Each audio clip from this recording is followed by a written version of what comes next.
سڵاتان لێبێت و ئەم کاتتان باش بینەرانی خۆشەویست لەگەڵتانین بۆ پێشکەشکردنی بەرنامەیەکی تایبەت بۆ ئەرزیابی لە ڕۆژی جیهانی کرێکار لە ئەوروپادا. لە بارودۆخێکدا ڕۆژی جیهانی کرێکاران لە یەکەمی مانگی ئایاردا بەڕێوەچوو کە جیهان تووشی قەیرانی گەورە بووە،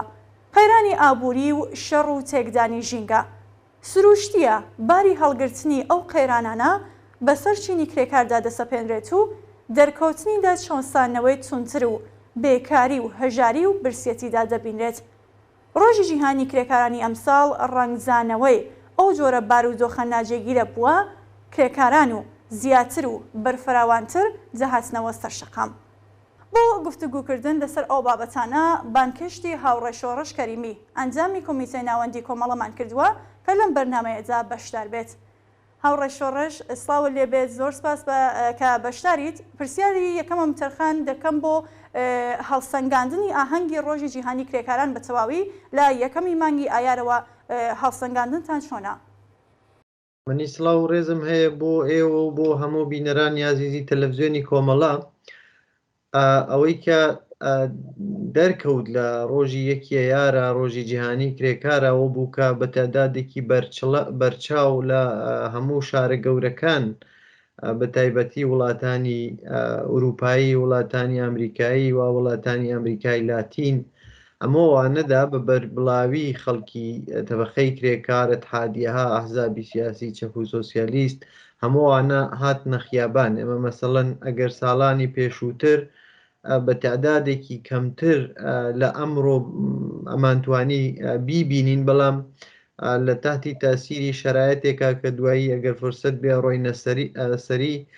وای لێ کردووە کە بەدەیان قات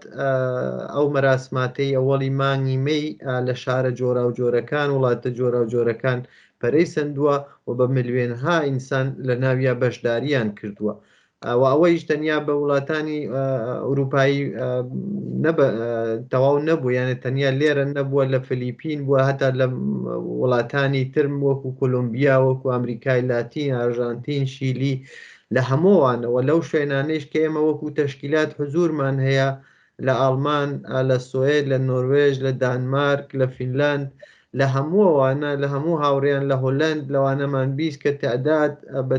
چەندین بەرابەر بووەتەوە بە نسبەتی ساڵانی پێشوو و ئەوەیش بە نسبەتی ئەوزاعێکە کە نظامی سەرمایەداری بە کولی بۆ بەشەریەتی بەرمەغان ناوردووە. بەڵێ، زۆر سپاس هاوڕێ شۆڕش. هەروەکو خۆشتان شارەتان پێکرد کە کرێکارانێکی زیاتر لە یەکی ئایاری ئەم ساڵدا بەشدار بوون. بۆچی لەم ساڵدا کرێکارانی زیاتر لە هەموو بەشەکانی جیهان بەشداریان لە ڕۆژی یەکی مەیدا کرد؟ دەکرێت هۆکارەکەی چی بێ؟ هۆکارەکەی شەرایەتی ژیانی عادیەکە کە ئینسانەکان لە ناوی خەریکن ژیان دەگوزارێنن. مەسەڵەن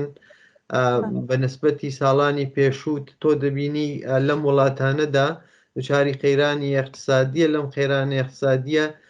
ئەو چینەی کە لە هەمووی زۆرتر هەمڵی شکست و زەرەر و ماڵوێرانی دەبێتە بە خەی کرێکارە. تۆ دەبینی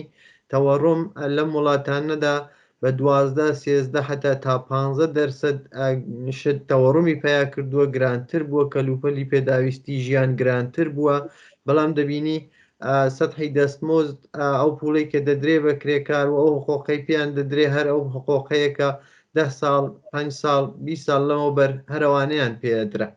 دەبینی لە بەرچاویانەوە محیتی زیست خەریکە نابود دەبێت. ئەوە نظامەهای سەرمایەداری وڵاتان و دەوڵەت نەتەوەی سەرمایەداری لە مقابلی ئەو کێشانەدا کە خەریکە ژیانی بەشەریەت نابود دەکاوە، ئەوەیش شتێکی مادی و عینی پیا کردووە لە ناو خەڵکدا بە عینەت دەبینن کە ئەو تەغیراتە چۆن خەریکە اتفاق دەکەفێ. ئەوە یەکێ لەوانەیە. ئەو شەڕەی ئوکراین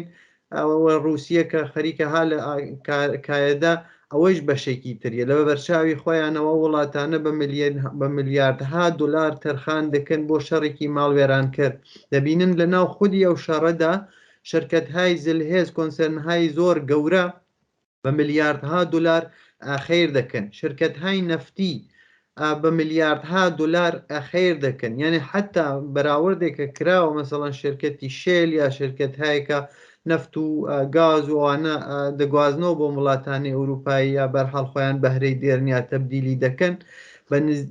بەدەیان قات زیاتر لە دەورانی ڕابردوو خێریان کردووە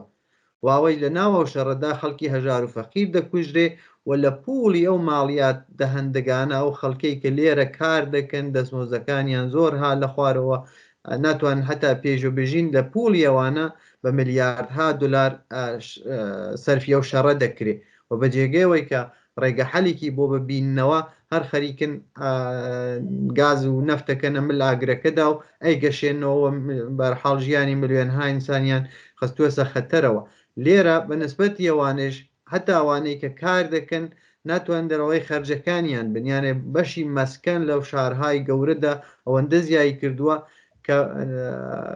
بەشێک زۆر لە تەبەخەی کاریگەر واقعان ناتوانێت ماڵێکی ببێ ئەگەر جاران لە دەورەیەکی شکوفاییدا ئەیان دەودە اقتصادی سەرمایه‌داری ها لە دەورەی شکوفاییە تەبەقەی کرێکارە توانێت خان ماڵی بێت ماشینی بێمکاناتی باشی بێ ئەو دەورانە تەواو بووە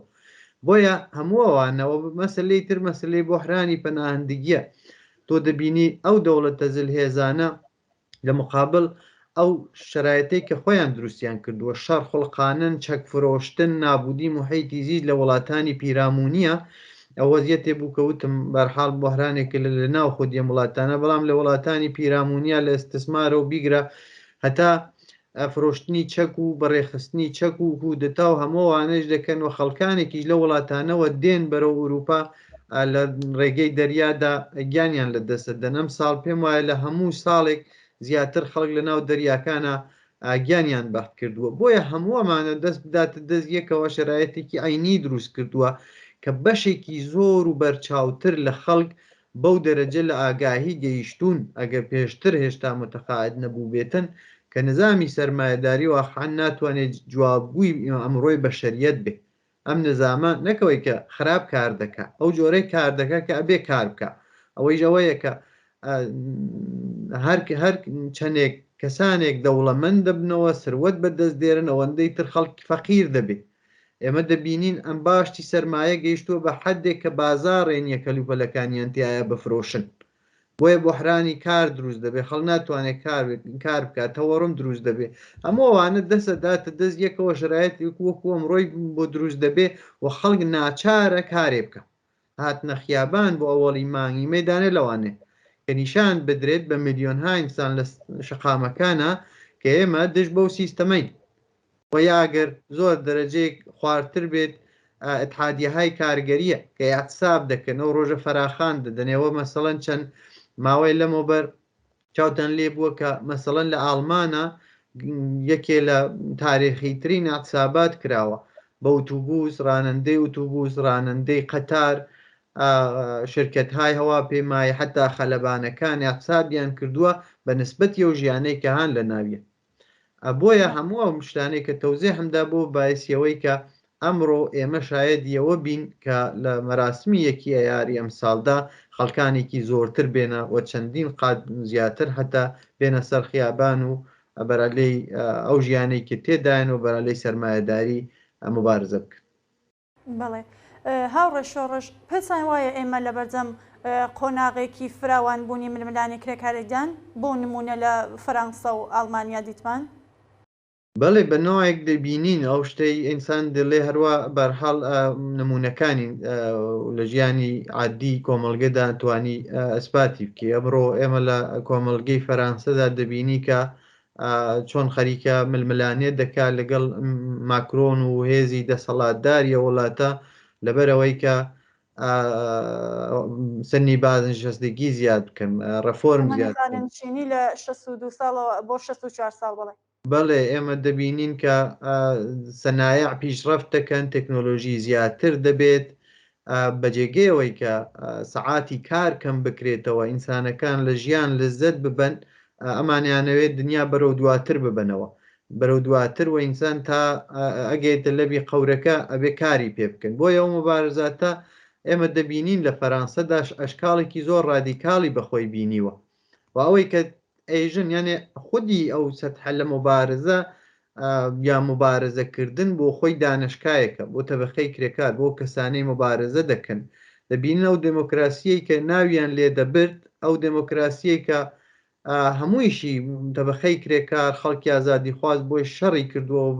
بە گیانبازی بە دەستی هاوردووە لە یەک سەعاتە لە یەک شەو لە بان سەری تەواوی و ئۆرگانانەی کە ئێمە پێ دەڵین دموکراسی نیمبەندی بۆژوازی لە بان سەری هەمووانەوە ئەو قانونەی تەسویب کرد یعنی حتا سەر ڕایەوەی کە دەیان و سەدان پرسیار کراوە لە خەڵک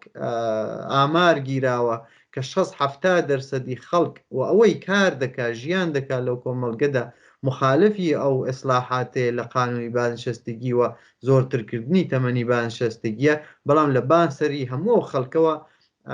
ئەو قانونەی تەسویب کرد و بۆیە دەبینین لەو ڕۆژەوە لە چەند مانگی ڕابردوودا اعتصاب کراوە شەڕی خیابانی کراوە پلیس حملەی بە خەڵک کردووە ماکرۆن بۆ هەرکوێ سەفەر دەکا خەڵکان بەدوایەوە لە وەرزشکاکانە شعار دەدەن تەبلیغ دەکەن لە خیابانە احتساب ڕادەگەین احتسابی عمومی ڕادەگەین بە ملیۆنها خەڵک دێنە خیابان وەوە نیشانێکە لە هەستانی ئەو خەڵکە و بۆژوازیش وتم هەروە کە هەمومان دەزانین دووچاری بۆحران دەبێ ئەو بۆحرانەی ئیزافە تەولیدە ئەو بۆحرانەی بۆحرانی محیتی زیستە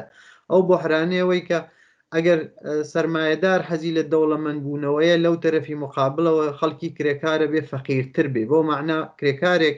هەرچی پولی کەمتر بسێنێ هەرچی زۆرتر بچەوسێتەوە سەرمایهدار زۆرتر پول کەس بکە و سوودی زیاتر بەدەستێنێ لە ئاڵمانیشا هەمان شێوە لە ئاڵمانەوە مەسەڵەن ئەگەر بەراورد بکەی لیترێک بنزین بە نسبەتی پێش شەڕی ئۆکراین و رووسیا 1 ئۆرۆ ئیزافەتر بوو یان 1 ئۆرۆ بووە بە نزیکەی 2 ئۆرۆ بزانەوە تەفاوتەی چەندێکە پولی بەرق و گاز و هەمووانە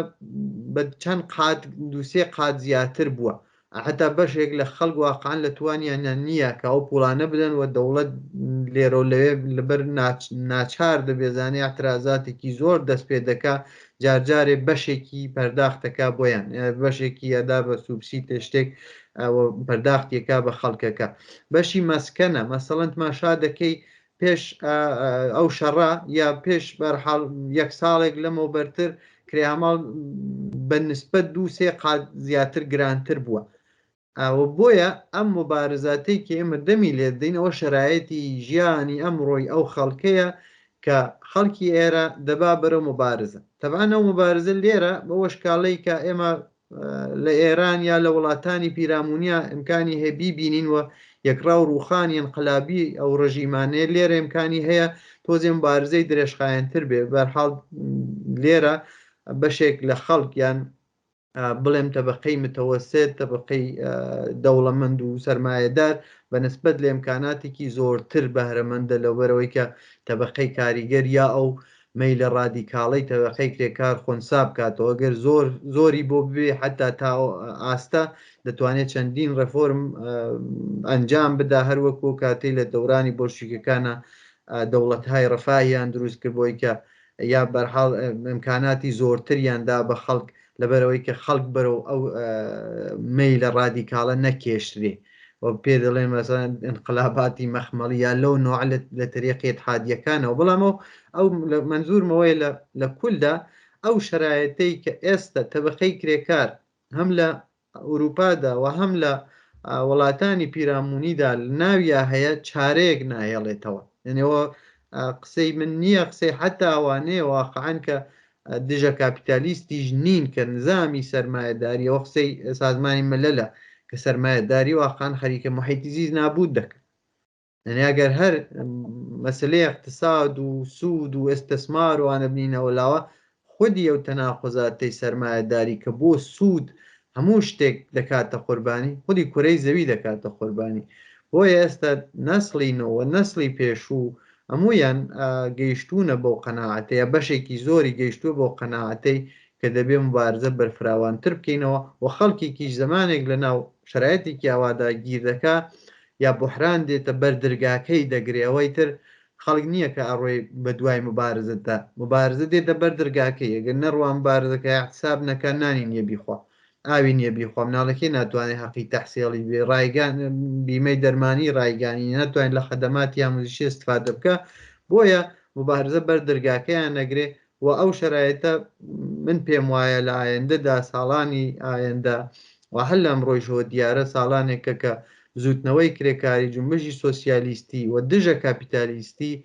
پەرەدەستێنێ. بەڵێ زۆر سپاس هاوڕێ شۆڕش.